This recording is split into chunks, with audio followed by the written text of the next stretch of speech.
ହରି ଓମ୍। ଗୁରୁଦେବ ପ୍ରଣାମ। ପ୍ରଣାମ ପ୍ରଣାମ ପ୍ରଣାମ। ଭଲ ଭଲ ଅଛନ୍ତି? ଅଛନ୍ତି? ନାଇଁ ନାଇଁ ମୋ ଭଲ ଦେହ ଆଉ। ଟିକେ ଖରାପ ଅଛି। ହଁ ହଁ ବହୁତ ଆଜି ଦିନ ଜର ଥଣ୍ଡା ହେଲାଣି। ଟିକେ ଧରି ଦେଇଛି ଆଉ।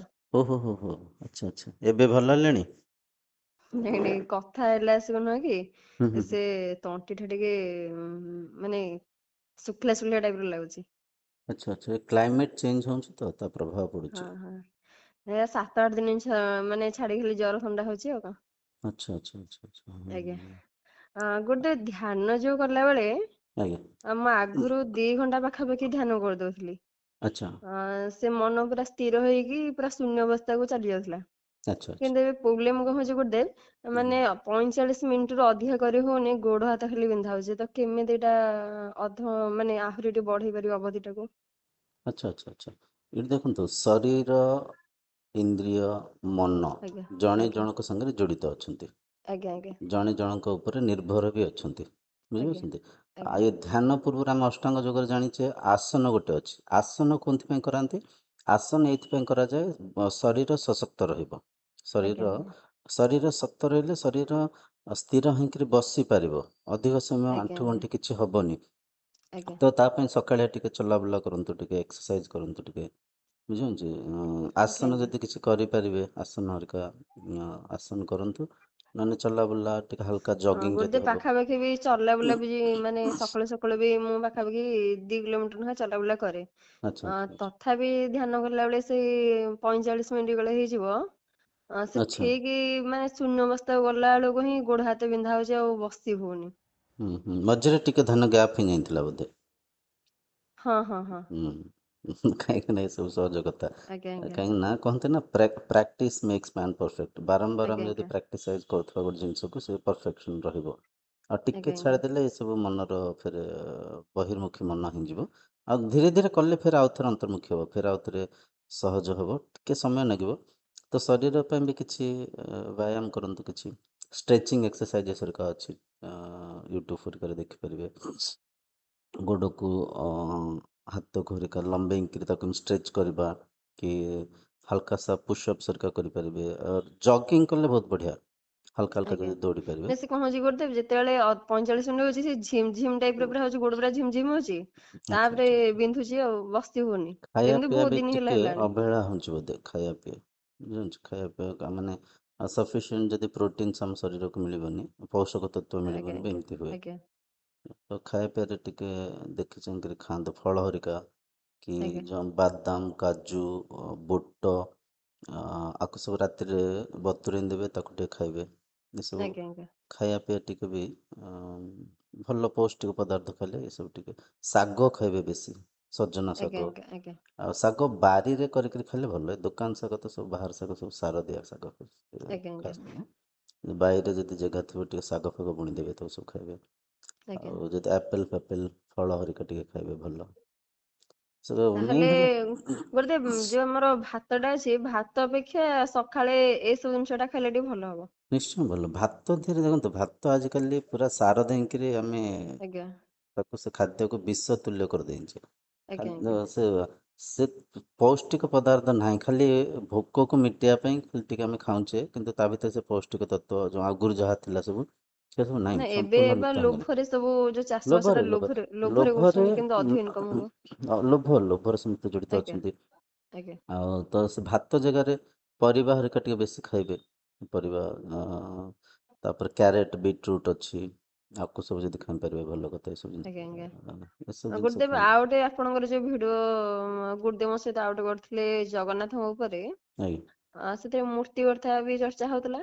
ଆଜ୍ଞା ଗୁରୁଦେବ ଆଗରୁ ସତ୍ୟ ଯୁଗ ଯୋଉଟା ଆମେ କହୁଛେ, ସତ୍ୟ ଯୁଗ, ତ୍ରେତୟା ଯୁଗ, ସେ ଆଜ୍ଞା ଯୁଗରେ କଣ ଏମିତି ମୂର୍ତ୍ତି ପୂଜା ଥିଲା କି? ଏବେ ସିନା ନଥିଲା ଏଇଟା ନଥିଲା ଅଧିକ ନିଶ୍ଚୟ ମାତ୍ରାରେ ଥିଲା। ନିଶ୍ଚୟ ନିଶ୍ଚୟ ନିଶ୍ଚୟ। ଆଗରୁ ଦେଖନ୍ତୁ, ଥିଲା? ନା ନା ନା, କୋଉଠି ଥିଲା? ଆମେ ସେଥିରେ ବି ଚର୍ଚ୍ଚାରେ ଆମେ ଚର୍ଚ୍ଚା ହେଇଛେ, ଦେଖିଥିବେ। ଗୁରୁ ସନ୍ଦୀପନୀ କୋଉ ମୂର୍ତ୍ତି ପୂଜୁଥିଲେ? ଗୁରୁ ଆଜ୍ଞା ବଶିଷ୍ଠ ଆଜ୍ଞା କୋଉ ଗୁରୁ ମାନେ ଆଜ୍ଞା କୋଉ ଆଜ୍ଞା ମୂର୍ତ୍ତିକୁ ପୂଜୁଥିଲେ, ବୁଝିପାରୁଛନ୍ତି? ଆଜ୍ଞା ତାପରେ ଆପଣଙ୍କର ଗୁରୁ ବେଦବ୍ୟାସ ଥିଲେ, ସେ କୋଉ ମୂର୍ତ୍ତିକୁ ପୂଜୁଥିଲେ? ପୂଜୁ ନଥିଲେ ସେମାନେ। ଆଜ୍ଞା ଆଜ୍ଞା ଦେଖନ୍ତୁ, ମନ ଯେତେବେଳେ ନିୟନ୍ତ୍ରିତ ଥାଏ, ସେ ଆଜ୍ଞା ମନକୁ ସାଧନା ପାଇଁ କିଛି ଭୌତିକ ବସ୍ତୁ ପଦାର୍ଥର ଆବଶ୍ୟକ ନଥାଏ। ମନ ଆଜ୍ଞା ଯେତେବେଳେ ବେଶୀ ଚଞ୍ଚଳ ଅସ୍ଥିର ଥାଏ, ସେ ଅସ୍ଥିର ମନକୁ ସ୍ଥିର କରିବା ପାଇଁ ଭୌତିକ ଆଧାରର ଆବଶ୍ୟକ ଥାଏ। ମୂର୍ତ୍ତି ହଉ, ଆଜ୍ଞା ଫଟୋ ହଉ, ଏକାଗ୍ରତା ଆଣିବା ପାଇଁ ଆଜ୍ଞା ଗୁରୁଙ୍କ ବିଗ୍ରହ ସ୍ଥାପନା କଲେ, ସେ ଆଜ୍ଞା ବିଗ୍ରହକୁ ଏକାଗ୍ର ଚିତ୍ତ ସହିତ ଦେଖିଲେ, ସେ ପ୍ରତିଛବିକୁ ମନରେ ଆମେ ଧାରଣା କଲେ, ଆଜ୍ଞା ବୁଝିପାରୁଛନ୍ତି, ଅନ୍ତର୍ମୁଖୀ ଆଜ୍ଞା ହେଲେ, ଧୀରେ ଧୀରେ ସେଟା ଅନ୍ତର୍ଯାତ୍ରା କଲେ। କିନ୍ତୁ ଆକ୍ଚୁଆଲି ସତ୍ୟ କ'ଣ ପ୍ରଚାର ନ ହେବାରୁ, ଶାସ୍ତ୍ର ଅନୁଯାୟୀ ବିଧିବତ ସାଧନା କଥା ଶାସ୍ତ୍ରୀ ମାନେ ନ ବୁଝେଇବାରୁ ଭକ୍ତମାନେ ବାଟବଣା ହେଇଯାଉଛନ୍ତି। ସେ ଆଜ୍ଞା ମୂର୍ତ୍ତିରେ, ରଙ୍ଗରେ, ରୂପରେ, ସକାମ ଭକ୍ତିରେ ଆମେ ଆଜି ଈଶ୍ୱରଙ୍କୁ ପୂଜୁଛେ। ସକାମ ଭକ୍ତି ମାନେ ଆଜ୍ଞା ଈଶ୍ୱରଙ୍କ ଠୁ କିଛି ପାଇବା ପାଇଁ ଆମେ ପୂଜା ଆଦି କାର୍ଯ୍ୟକ୍ରମ କରୁଛେ, କିନ୍ତୁ ଈଶ୍ୱର ପ୍ରାପ୍ତି ପାଇଁ କରୁନେ। ଆଜ୍ଞା ତାର କାରଣ ଅଜ୍ଞାନତା। ଆମେ ଜାଣିନେ, ନିଶ୍ଚୟ ନିଶ୍ଚୟ ଆଜ୍ଞା ଆମେ ବୁଝିପାରୁନେ ଈଶ୍ୱରଙ୍କୁ କାହିଁକି ଡାକୁଛେ, ତାର ଆଜ୍ଞା ଉଦ୍ଦେଶ୍ୟ କ'ଣ। ଆଉ ଆଜ୍ଞା ଆମେ ଅନେକ ପ୍ରଚାର ପ୍ରସାର ବି ଟିଭିରେ ହରିକା ଦେଖିଥିବେ, ମୋବାଇଲରେ ହରିକା ବିଭିନ୍ନ ପ୍ରକାର ପ୍ରଚାର ଚାଲିଛି। ଏ ପୂଜା କଲେ ସେଇଟା ମିଳିବ, ସେ ବ୍ରତ କଲେ ଏ ଫଳ ମିଳିବ, ଆଜ୍ଞା ମନସ୍କାମନା ପୂର୍ଣ୍ଣ ହବ। ହଁ, ନା ଦାତାଙ୍କ ଆଜିକାଲି ମନସ୍କାମନା ପୂର୍ତ୍ତି ହବ, ୟୁଟ୍ୟୁବ ରାନ୍ଧିବ ଏମିତି ଗୋଟେ ହରିବ, ଏସବୁ ଆଜ୍ଞା କଥା। ଆଜ୍ଞା ଗୋଟେ ତ ତ ଏମିତି ଗୋଟେ ୟୁଟ୍ୟୁବ ପ୍ଲାଟଫର୍ମ ହେଇଛି, ଯିଏ ଯାହା ନାହିଁ ଯାହା ଉପରେ ମନ ଗଡା ଗପ କାହାଣୀ ମିଶେଇକି କହୁଛନ୍ତି ଏଇଟା କର ସେଇଟା କର। ଯଦି ବିଲକୁଲ ଗୋଟେ ବିଲକୁଲ ପ୍ରଥମାଷ୍ଟମୀ ଆସୁଛି, ବିଲକୁଲ ପ୍ରଥମାଷ୍ଟମୀରେ ଏଇଆ କର ଧନ ବଢିବ, ସେୟା କର, ଏଇ ବହୁତ କିଛି ଲୋଭ ବାହାରୁଛି। ଲୋଭ ଦେଖିବାର ଲୋକଙ୍କୁ ସେମାନେ ଭ୍ରମିତ ଆଜ୍ଞା ହେଇଯାଉଛନ୍ତି। ଆଜ୍ଞା ଈଶ୍ୱର ଉପାସନାର ଉଦ୍ଦେଶ୍ୟ ହେଲା ଅନ୍ତର୍ଯାତ୍ରା କରିବା, ନିଜର ବ୍ରହ୍ମ ତତ୍ଵକୁ ଚିହ୍ନିବା। ଆଉ ଦେଖନ୍ତୁ, ଆଜ୍ଞା ଆମେ ଯଦି ଛୋଟ ମୋଟ ଆଶାଭିଳାଷ ଯଦି ତ୍ୟାଗ କରିକି ଈଶ୍ୱର ଉପାସନା କରିବା, ବଡ଼ ବଡ଼ ଲାଭରେ ଲାଭାନ୍ୱିତ ହେଇପାରିବା। ଶରୀର ଆରୋଗ୍ୟ ରହିବ। ଯେଉଁ ଶାନ୍ତିକୁ, ଆନନ୍ଦକୁ ଆମେ ଭୌତିକ ବସ୍ତୁ ପଦାର୍ଥ ମାଧ୍ୟମରେ ଖୋଜୁଛେ, ଆମେ ସେ ଶାନ୍ତିକୁ, ଆମ ଆନ୍ତରିକ ସୁଖକୁ, ଆମ ଭିତରେ ଥିବା ସେ ଆନନ୍ଦକୁ, ପରମ ଆନନ୍ଦକୁ ଆମେ ପ୍ରାପ୍ତ କରିପାରିବା। ଯେମିତିକି କସ୍ତୁରୀ ମୃଗର ବି ଉଦାହରଣ ଦିଆହେଇଛି ଶାସ୍ତ୍ରରେ। ଆଜ୍ଞା ଆଜ୍ଞା ଆଜ୍ଞା କସ୍ତୁରୀ ମୃଗର ପେଟ ଭିତରେ ସେ କସ୍ତୁରୀ ଥାଏ, ସେ ସୁଗନ୍ଧ ସେ ତା କିନ୍ତୁ ନାଭିରୁ ଆସୁଥାଏ, ହଁ କିନ୍ତୁ ସେ ଇଆଡେ ବାହାରେ ସିଆଡେ ତାକୁ ଖୋଜି ଖୋଜୁଥାଏ। ବୁଲୁଥାଏ। ଠିକ୍ ହଁ ସେମିତି ଆମେ ଯେତେବେଳେ ସଂଯମିତ ରହିବା, ଇନ୍ଦ୍ରିୟକୁ, ମନକୁ ସଂଯମିତ ରଖିବା, ଆମେ ଅନ୍ତର୍ଯାତ୍ରା କରିପାରିବା, ଆନ୍ତରିକ ସୁଖକୁ, ସଠିକ ଆନନ୍ଦକୁ, ପରମ ଆନନ୍ଦକୁ ନେଇପାରିବା। କିନ୍ତୁ ଏସବୁ କଥା ଲୋକମାନେ ବୁଝି ପାରୁନାହାନ୍ତି। ବୁଝି ନ ଆଜ୍ଞା ପାରିବାର ବି କାରଣ ଅଛି। ବୁଝି ନ ପାରିବାର କାରଣ ହେଉଛି, ସକାମ ଭକ୍ତି ବଢ଼ିବାର ମୂଳ କାରଣ ଲୋଭ ବଢ଼ି ଚାଲିଛି। ଈଶ୍ୱର ଆଜ୍ଞା ପ୍ରାପ୍ତି କରିବା ପାଇଁ ନୁହଁ, ଈଶ୍ୱରଙ୍କ ଠୁ କିଛି ପାଇବା ପାଇଁ ଆମେ ଈଶ୍ୱରଙ୍କ ସାଙ୍ଗରେ ବାନ୍ଧି ହେଇଯାଉଛେ। କାହିଁକିନା ମନର ସ୍ୱଭାବ ଏଇଟା, ମନ ଯେଉଁଠି ପାଇବାର ଆଶା ଅଭିଳାଷ ଥାଏ, ସେଠି ବାନ୍ଧି ହେଇଯାଏ। ତ ସେଇ ଲୋଭକୁ ଲୋକଙ୍କୁ ଦେଖେଇକିରି ବିଭିନ୍ନ ପ୍ରକାର ସବୁ ପ୍ରହସନ ସବୁ ଚାଲିଛି। ଏ ପୂଜା କଲେ ସେଇଟା ମିଳିବ, ସେ ପୂଜା କଲେ ଏ ବର ମିଳିବ।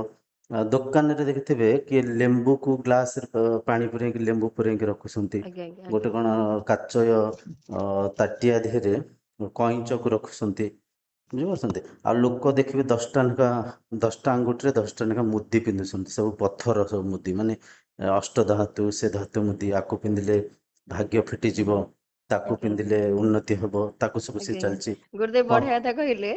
ଆଜ୍ଞା ଏଇଠି ନା ଆମର ଯିଏ ଜାତକ ତିଆରି କରନ୍ତିନି କି, ଆଜ୍ଞା ସିଏ କଣ କଲେ ନା, ବାବା ମୋ ଜାତକ ନେଇକି ଯାଇଥିଲେ ତାଙ୍କ ପାଖକୁ, ସେ ତିଆରି କରିଥିଲେ ତ, ସେ ଆଜ୍ଞା ନେଇଥିଲେ କଣ ଅସୁବିଧା ଅଛି କଣ ସେଇଟା ଆଜ୍ଞା ଟିକେ ଦେଖିବା ପାଇଁ। ସିଏ ଆଜ୍ଞା ସେଇଠୁ ବହୁତ କିଛି କହିଲେ, କହିଲେ 8 ମାସ ପର୍ଯ୍ୟନ୍ତ ଆଙ୍କର ଭଲ ନାହିଁ, ଆଉ ଇଏ ପଳେଇଯିବେ, ମାନେ ବହୁତ କିଛି ଖରାପରେ କହିଲେ ହେଲା। ଭଲ ନାହିଁ କହିଲେ ହିଁ ତ ସେଠି ତାଙ୍କର ବେପାର ଚାଲିବ ନା, ଭଲ ହଁ ଅଛି କହିଲେ ତ ବହୁତ କେହି କିଛି, ମାନେ ରହିବେନି। ଆପଣ ଶୁଣିପାରିବେନି, ମାନେ ଏମିତି କିଛି କହିଲେ, ଯେମିତି ଆଜ୍ଞା କି ଗୋଟେ ପିତା ଯଦି ଶୁଣିବେ ନା, ସେ ଯାହା ବି ହେଲେ ତାଙ୍କ ମନରେ ବିଚଳିତ ହବ, ମୋ ଝିଅ ଏମିତି କାମ କରିବ, ସେମିତି କାମ କରିବ, ତ ମୁଁ କିଛି ନିହାତି ଗୋଟେ କରିବି। ସିଏ ତାକୁ ସଲ୍ୟୁସନ ତାଙ୍କୁ କହିଲେ। ସିଏ ଆଜ୍ଞା କହିଲେ 8,000 ଟଙ୍କା ଖର୍ଚ୍ଚ ହବ, ଆପଣ ଗୋଟେ କାମ କରନ୍ତୁ, ଗୋଟେ ଆଜ୍ଞା। ମୁଦି ବନେଇକି ମୁଁ ଦେବି, ଆଉ ଆପଣ ସେ ମୁଦି ନେଇକି ଝିଅଙ୍କୁ ଦେଇ ପିନ୍ଧିବେ, ମା ସବୁ ଦେଖନ୍ତୁ, ରିଷ୍ଟ ଆଠ ହେଇଯିବ। ହଜାର ଟଙ୍କାରେ ଏ ବ୍ୟକ୍ତି ପ୍ରକୃତିର ନିୟମକୁ ପରିବର୍ତ୍ତନ କରିଦେବେ। ସୃଷ୍ଟିର ବିଧାତା ଯାହା ଆଜ୍ଞା ରଚନାକାର କରିଛନ୍ତି, ତାକୁ ଏ ପରିବର୍ତ୍ତନ କରିଦେବେ, ସବୁ ଭାଗ୍ୟକୁ ଓଲଟେଇ ଦେବେ। ଆଜ୍ଞା ବୁଝିପାରୁଛନ୍ତି, ଏ ମିଛ କଥା। ଆଉ ମୂଳ ଆଜ୍ଞା କଥା ଦେଖନ୍ତୁ, ଦେଖନ୍ତୁ, ମଣିଷ ଯେଉଁ ପରିକା ଶୁଣିଥାନ୍ତି, ସେଇ ପରିକା ମାନିଥାନ୍ତି। ଯେଉଁ ପରିକା ଚତୁଃପାର୍ଶ୍ୱ ଆମ ସବୁ ଚାଲିଛି, ଆପଣ ଦେଖିବେ ଆଜ୍ଞା ମାଣବସା ଗୁରୁବାରେ ଏବେ ଜଷ୍ଟ ଗଲା ବୋଧେ, ସେଥିରେ ହଁ କେତେ ପ୍ରଥମ ପାଳି ନିଷ୍ଠା, ହଁ ହଁ ପ୍ରଥମ ପାଳି ଗଲା, କେତେ ଆଜ୍ଞା ନିଷ୍ଠାବାନ ହେଇକି ସେ ପୂଜା ଦେଖନ୍ତୁ କରୁଛନ୍ତି। ମାନେ ଘର ଲିପିବା, ମାନେ ଯାହାବି, ପୁରା ନିଷ୍ଠାବାନ ହେଇକି ସେଠି ଲୋଭ ରହୁଛି ମା ଲକ୍ଷ୍ମୀ ଆସିବେ, ମା ଲକ୍ଷ୍ମୀ ଆଜ୍ଞା ଘରକୁ ଆସିବେ। ଆଜ୍ଞା ଆଉ ଟିଭିରେ ବି ବିଭିନ୍ନ ପ୍ରକାର ସବୁ ପ୍ରଚାର ଚାଲିଛି, ଏମିତି ପୂଜା କଲେ ମା ଲକ୍ଷ୍ମୀ ଆସିବେ, ସେମିତି ପୂଜା କଲେ ଧନ ବର୍ଷା ହବ, ସେମିତି ପୂଜା କଲେ, ବୁଝିପାରୁଛନ୍ତି। ଆଜ୍ଞା ଏଠି ଆମେ ସମସ୍ତେ ନିହାତି ବୁଝିବାର ଆବଶ୍ୟକ ଅଛି। ମା ଲକ୍ଷ୍ମୀଙ୍କୁ ପାଇବା ପାଇଁ ହେଲେ ଆମକୁ କାମ କାର୍ଯ୍ୟ କରିବାକୁ ପଡ଼ିବ। ଭୌତିକ ଯୋଜନା କରିବାକୁ ପଡ଼ିବ, କର୍ମ ଆଜ୍ଞା କରିବାକୁ ଆଜ୍ଞା ପଡ଼ିବ। ଆଜ୍ଞା ବିନା କର୍ମରେ ଆମେ ଭାବୁଛେ ପୂଜା କରିଦେଇକିରି ନଡ଼ିଆ ଯାଚିକିରି ଠାକୁରଙ୍କୁ 5 ଟଙ୍କିଆ ନଡ଼ିଆ ଯାଚିବା, 50 ଟଙ୍କାରେ ବର ପାଇବା। ଲୋଭ ଏସବୁ, ଆଜ୍ଞା ଆଜ୍ଞା ଏସବୁ ଆଜ୍ଞା ମିଛ କଥା। ତ ଏଇସବୁ ଜିନିଷକୁ ଦେଖିକିରି ସକାମ ଭକ୍ତି ବଢ଼ି ଚାଲିଛି।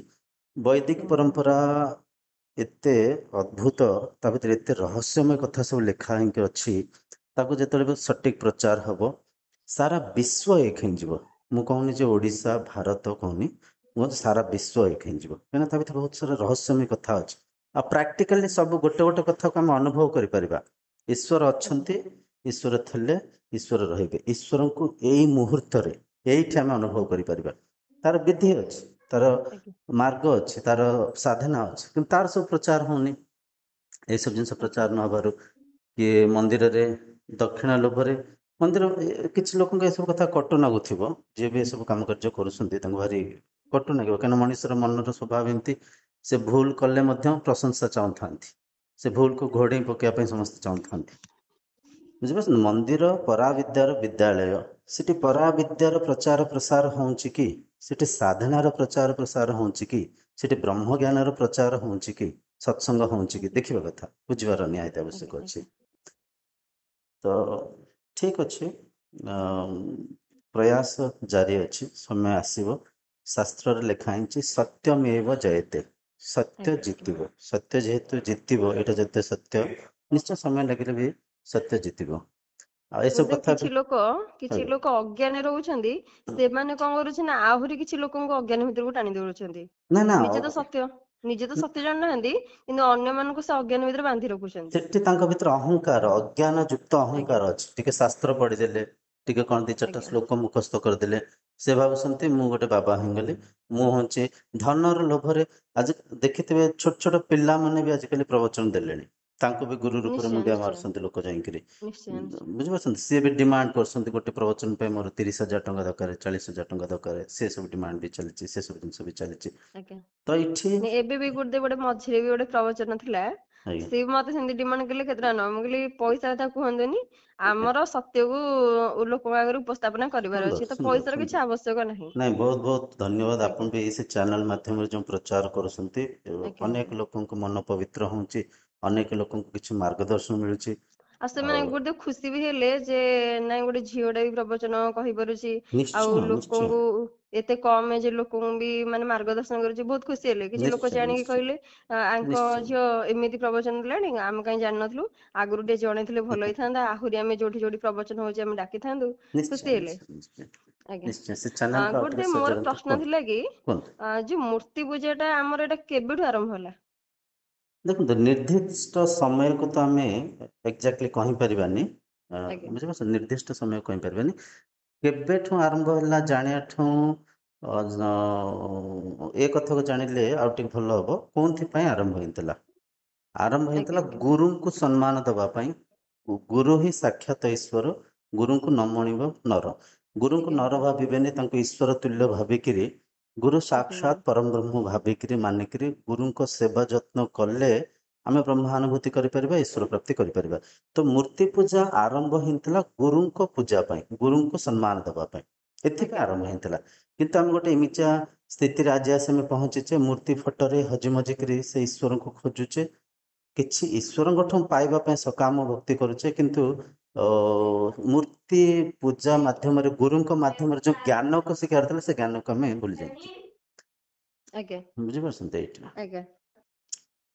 ଠିକ ଅଛି। ଗୁରୁଦେବ, ଏଠି ଭୁଲ କଣ ହଉଛି ନା, କୁହନ୍ତୁ। ମଣିଷ ଈଶ୍ୱରଙ୍କ ପାଇବାକୁ ତ ଚାହୁଁନି ଏକରେ, ଯଦି ବି ଅଜ୍ଞାନ ଅଜ୍ଞାନ ଚାହୁଁଛି, ହଁ, ଅଜ୍ଞାନ ଯଦି ଏସବୁ ବି ଚାହୁଁଛି ଅଜ୍ଞାନ। ସେ ମାର୍ଗ ସେ ପାଇପାରୁନି, ଆଜିର ଯୋଉ ଭଳିଆ ଦୁନିଆ ହେଲାଣି ନା ନା, ସେ। ପାଇପାରୁନି। ତାଙ୍କୁ ଦେଖନ୍ତୁ, ଈଶ୍ୱର ଅଦୃଶ୍ୟ ଶକ୍ତି, ତାଙ୍କର କୌଣସି ଆଜ୍ଞା ଭିନ୍ନ ବର୍ଣ୍ଣ ନାହିଁ।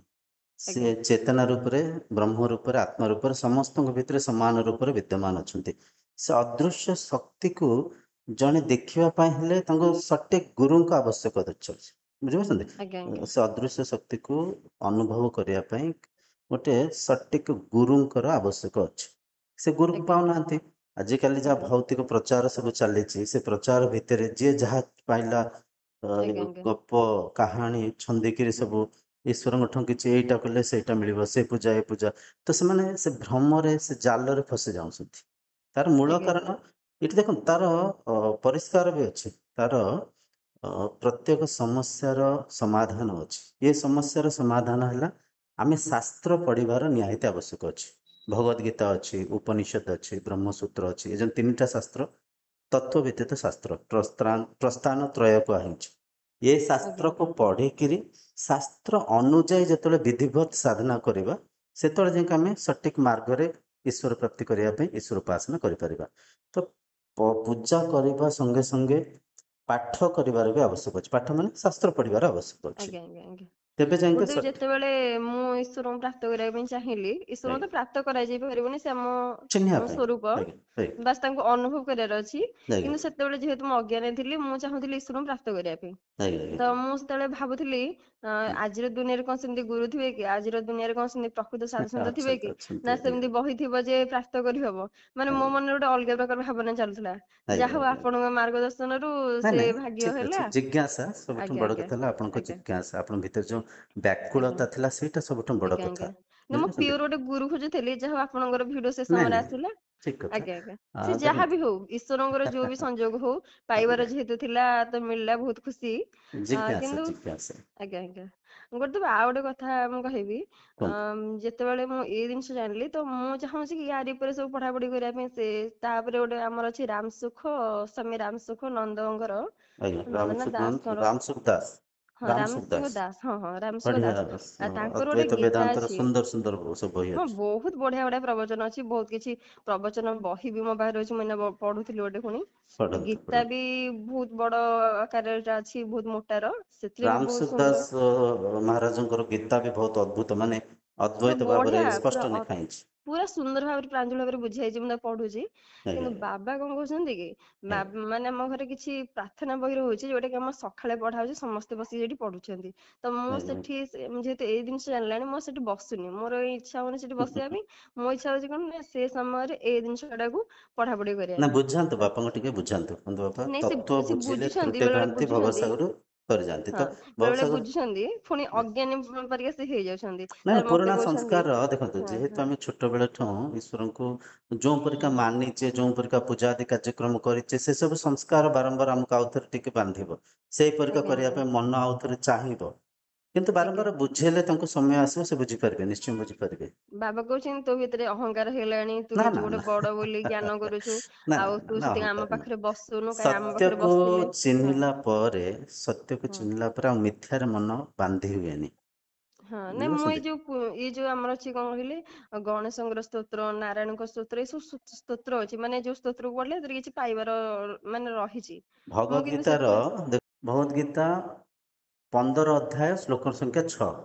15 ଅଧ୍ୟାୟ ଭଗବତ ଗୀତା 15 ଅଧ୍ୟାୟ ଆଜ୍ଞା ଆଜ୍ଞା ଶ୍ଲୋକ ସଂଖ୍ୟା 6ରେ ଭଗବାନ କହିଛନ୍ତି, ନା ତଦ୍ ଭାଷୟତେ ସୂର୍ଯ୍ୟ ନା ଶଶାଙ୍କୋ ନା ପାବକଃ ୟଦ୍ ଆଜ୍ଞା ଗତ୍ୱା ନା ନିବର୍ତ୍ତନ୍ତେ ତଦ୍ଧାମ ପରମଂ ମମ। ମାନେ ଏଠି କହୁଛନ୍ତି, ମୋ ପରମଧାମକୁ ଥରେ ଯିଏ ଆସନ୍ତି, ସେ ଆଉ ଫେରନ୍ତିନି। ବହୁତ ଆଜ୍ଞା ଗଭୀର କଥା ଏଠି କୁହାଯାଉଛି। ପରମଧାମକୁ ବହୁତ ଗଭୀର ଆସନ୍ତିନି, ଆଜ୍ଞା ଯାଆନ୍ତିନି, ମାନେ ଏଠି ସ୍ଥାନ କଥା କୁହା ହଉନି। ଏଠି କୁହା ଆଜ୍ଞା ହଉଛି, ଆଜ୍ଞା ମତେ ଯିଏ ଚିହ୍ନି ଦିଅନ୍ତି, ସିଏ ଆଉ ଆଜ୍ଞା ମାୟାରେ ବାନ୍ଧି ହୁଅନ୍ତିନି, ଭୌତିକ ପୂଜାରେ ବାନ୍ଧି ହୁଅନ୍ତିନି, ଯୋଉଟା କି ଆପଣ ଆଜ୍ଞା କରୁଛନ୍ତି। ଆଜ୍ଞା ଆଜ୍ଞା ଯିଏ ଈଶ୍ୱରଙ୍କୁ ଚିହ୍ନି ଯାଆନ୍ତି, ସେ ଆଉ ଏ ଯୋଉ ମିଛି ମିଛିକା ଯୋଉ ଆମେ ଖେଳ ତୁଲ୍ୟ ଯୋଉ ଭୌତିକ ଯୋଉ ପ୍ରାଥମିକ ଉପାସନା ଦଶାରେ ଯୋଉ କରୁଛେ, ପୂଜା ହୁଏ, ସେ ହଁ, ପ୍ରାଥମିକ ଦଶାକୁ ନ ଯାଇକି ତାକୁ ସେ ଆଉ ଉପରୁ ଯିବେନି ସେ। ଉପରକୁ ଉପରୁ ଉପରକୁ ଯାଆନ୍ତି। ୟଦ୍ ତା ଗତ୍ୱା ତଳକୁ ନା ଯାଆନ୍ତି। ନିବର୍ତ୍ତନ୍ତେ ତଦ୍ଧାମ ପରମଂ ମମ। ମୋ ପରମଧାମକୁ ଆଜ୍ଞା ଯିଏ ଆସନ୍ତି, ସେ ଆଉ ଫେରନ୍ତିନି। ମାନେ ମତେ ଯିଏ ଆଜ୍ଞା ଥରେ ଚିହ୍ନି ଯାଆନ୍ତି, ସିଏ ଆଉ ମାୟାରେ ବାନ୍ଧି ହୁଅନ୍ତିନି। ଆଜ୍ଞା ସକାମ ଭକ୍ତି, ସକାମ ପୂଜା ଆଉ କରନ୍ତିନି। ସେଇଆ ହିଁ ଆଜ୍ଞା ଆପଣ କରୁଛନ୍ତି ନା। ଆଜ୍ଞା ଆଜ୍ଞା ଅହଂକାର ନୁହଁ। ଆଉ ଦେଖନ୍ତୁ, ଆଜ୍ଞା ଅ ଆମେ ଯୋଉ ପରିକା ସବୁ ଈଶ୍ୱର ଉପାସନାକୁ ମାନିଛେ, ସେଇ ପରିକା ହିଁ ଯେହେତୁ ତୁଳନା କରିକି ବାପା ଦେଖୁଛନ୍ତି, ସେ ଭାବୁଛନ୍ତି ଆଜ୍ଞା କାଳେ ଆପଣଙ୍କ ଭିତରେ ଅହଂକାର ଆସିଗଲା, କିନ୍ତୁ ସେମିତି ସତ୍ୟ ତ ବାରମ୍ବାର ଆପଣଙ୍କ ବି ଏଇ ଭିତରେ କଥା ନାହିଁ ନା। କହିଥିଲେ। ମୁଁ ନା ବି ତାଙ୍କୁ ଗୋଟେ ଥର ବୁଝେଇବେ କାନ୍ଦିଥିଲି। ମୁଁ ବି ଗୋଟେ ଥର ବୁଝେଇବେ କାନ୍ଦିଲି। ମୁଁ କହିଲି ଏମିତି କାଇଁ ବାରମ୍ବାର ମତେ କହୁଛ। ମୁଁ କଣ ଅହଂକାର, କଣଟା ମୋ ଭିତରେ ଅହଂକାର ଆସିଗଲା, ମୁଁ କଣ ଏତେ ବଡ ଜ୍ଞାନୀ ନା କଣ? ନାଇଁ ନାଇଁ ଅହଂକାର କେବେ କିଛି ବାବା ବି ନୁହଁ। ଅହଂକାର ଆଜ୍ଞା ନୁହଁ। ପୂଜାର ବିଧି ହେଲା ଅନ୍ତର୍ଯାତ୍ରା କରିବା, ଆଜ୍ଞା ଆଜ୍ଞା ମନକୁ ମୌନ କରିବା, ଆଜ୍ଞା ଇନ୍ଦ୍ରିୟଙ୍କୁ ସଂଯମିତ ରଖିବା, ଆଜ୍ଞା ଆଜ୍ଞା ଅନ୍ତର୍ଯାତ୍ରା କରିକିରି ନିଜ ସ୍ୱରୂପସ୍ଥ ହବା, ନିଜ ଆଜ୍ଞା ଆତ୍ମା ତତ୍ଵକୁ ଚିହ୍ନିବା, ଦେହରୁ ଆଜ୍ଞା ଦେହୀ ଭାବକୁ ଯିବା, ଆଜ୍ଞା ବୁଝିପାରୁଛନ୍ତି, ମନର ଊର୍ଦ୍ଧ୍ୱକୁ ଯିବା। ଏଇଟା ହେଲା ପୂଜା। ଆଜ୍ଞା ଆପଣ ଧୀରେ ଧୀରେ ବୁଝେଇଲେ ବୁଝିବେ।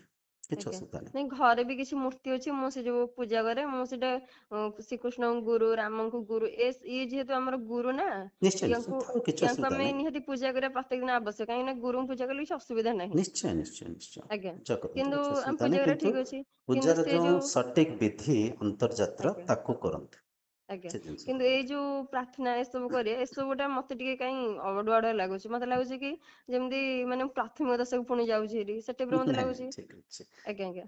ମୁଁ ସେସବୁ କଲେ ମତେ କହୁଛନ୍ତି ତୁ ବସୁନୁ ପୂଜାରେ, ପୁରାଣ ପାଠ ହେଲେ ବସୁନୁ, ତୁ ଅହଙ୍କାର ଆସିଲାଣି, ଆଉ ତତେ ଦେଖିକି ସାନମାନେ ବି ସେ ଶିକ୍ଷା କରୁଛନ୍ତି, ସେମାନେ ପୂଜାରେ ବସୁନାହାନ୍ତି, ପୁରାଣରେ ନାଇଁ ନାଇଁ ବସୁନାହାନ୍ତି। ଗୀତାର ଶ୍ଲୋକକୁ ମାଧ୍ୟମ କରି ବାପାଙ୍କୁ ବୁଝିବା ପାଇଁ ଚେଷ୍ଟା କରିବେ, କେବେ ଦେଖନ୍ତୁ ବାପା ଆଉ ମୁଁ ଗୋଟେ ଥାଏ ଯଦି ଗୁରୁଦେବ, ଯୋଉଦିନ ମୁଁ ପ୍ରାର୍ଥନାରେ ବସୁଛି ସେଦିନ ପରିବାର ସମସ୍ତେ ବସୁଛନ୍ତି, ମୁଁ ଯୋଉଦିନ ନ ବସୁଛି ସେ ବାବା ଏକୁଟିଆ, ନହେଲେ ନାଇଁ ମୋ ସାନ ଭାଇ ସିଏ ଏକୁଟିଆ ବସି ପଢୁଛି, ତ ବାବା ସେ ଜିନିଷଟା ଦେଖି କହୁଛନ୍ତି ତୁ ବସିଲା ମାନେ ସମସ୍ତେ ବସୁଛନ୍ତି, ଆଉ ତୁ ନାଇଁ ନାଇଁ ନ ବସିଲା ବସନ୍ତୁ, ମାନେ କେହି ଆପଣ ଶୁଣନ୍ତୁ ବସୁନାହାନ୍ତି। ଶୁଣନ୍ତୁ ଶୁଣନ୍ତୁ, ଆଜ୍ଞା ଆପଣ ବସନ୍ତୁ, ସେ ପୂଜାକୁ କରନ୍ତୁ, ସେଇଠି କିଛି ସତ୍ସଙ୍ଗ କରନ୍ତୁ, ସେଇଠି କିଛି ଆଜ୍ଞା ଆପଣଙ୍କ ଭିତରେ ଯୋଉ ଜ୍ଞାନ ଅଛି ତାଙ୍କୁ ବାଣ୍ଟନ୍ତୁ, ବୁଝିପାରିଲେ? ଆଜ୍ଞା ଆଜ୍ଞା ଆଉ ଆଜ୍ଞା ଆପଣଙ୍କ ଉଦ୍ଦେଶ୍ୟ ବି ପୂର୍ତ୍ତି ହେଇଯିବ, ପୂଜାର ଉଦ୍ଦେଶ୍ୟ ବି ପୂର୍ତ୍ତି ହେଇଯିବ, ଆଜ୍ଞା ବୁଝିପାରୁଛନ୍ତି ନା ଆଜ୍ଞା ନାଇଁ? ମନା କରନ୍ତୁନି, ସେଇଠି ବସନ୍ତୁ, ସେ ପୂଜା କରିବେ।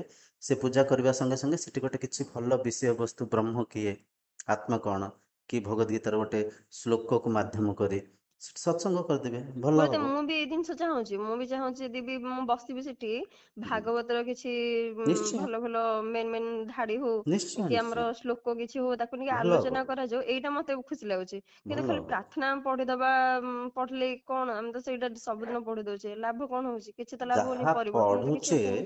ତାକୁ ଆଜ୍ଞା ବୁଝିବାର ଆବଶ୍ୟକ ଅଛି, ଯାହା ଆଜ୍ଞା ବୁଝୁଛେ ତାକୁ ଆଚରଣ କରିବାର ଆବଶ୍ୟକ ଅଛି, ତେବେ ଆଜ୍ଞା ଯାଇକରି ଆଧ୍ୟାତ୍ମିକତା ସଫଳୀକୃତ ହବ। କେବଳ ପଢିଦେଲେ କିଛି ହବନି, ଆମେ ଆଜ୍ଞା ପଢୁଛେ ତାକୁ ବୁଝିବାର ଅଛି, ତାର ଅର୍ଥକୁ କଣ ଆଜ୍ଞା କହୁଛନ୍ତି, କଣ ଲେଖା ହେଇଛି, କୋଉ ସାଧନା ଆଜ୍ଞା ବିଷୟରେ, କୋଉ ବିଷୟରେ ସବୁ ଲେଖା ହେଇଛି, ତାକୁ ସବୁ ଆମେ ବୁଝିବାର ଅଛି, ତାକୁ ବୁଝିକିରି ମନନ କରିକିରି ତାକୁ ଆମ ବ୍ୟବହାରରେ ଆଚରଣ କରିବାର ଅଛି, ତେବେ ଯାଇକରି ଆଜ୍ଞା ଆଜ୍ଞା ସେ ପୂଜା ସଫଳୀକୃତ ହବ, ସେ ପଢିବା ସଫଳୀକୃତ ହବ। ଆଜ୍ଞା ଆଜ୍ଞା ଆଜ୍ଞା ଆଉ ବହୁତ ବଢିଆ ଲାଗିଲା ଆପଣଙ୍କ ସାଙ୍ଗରେ କଥା ହେଇକିରି। ଆଉ ଆମେ ଆଜ୍ଞା ମଝି ମଝିରେ ଆମେ ଭଲ ଭଲ ବିଷୟ ଉପରେ ଆମେ ଚର୍ଚ୍ଚା ହବା, ଗୋଟେ ଗୋଟେ ବିଷୟ ଉପରେ ଆମେ ବହୁତ ଆଜ୍ଞା ଗଭୀର ଭାବରେ ଚର୍ଚ୍ଚା ହବା, ତାକୁ ଆମେ ଚ୍ୟାନେଲରେ ଛାଡ଼ିବା। ଆଜ୍ଞା ଆଜ୍ଞା ଠିକ ଅଛି, ଧନ୍ୟବାଦ, ହରି ଓମ୍ ଆଜ୍ଞା ହରି ଆଜ୍ଞା ଓମ୍, ଗୁରୁଦେବ ପ୍ରଣାମ ପ୍ରଣାମ। ପ୍ରଣାମ।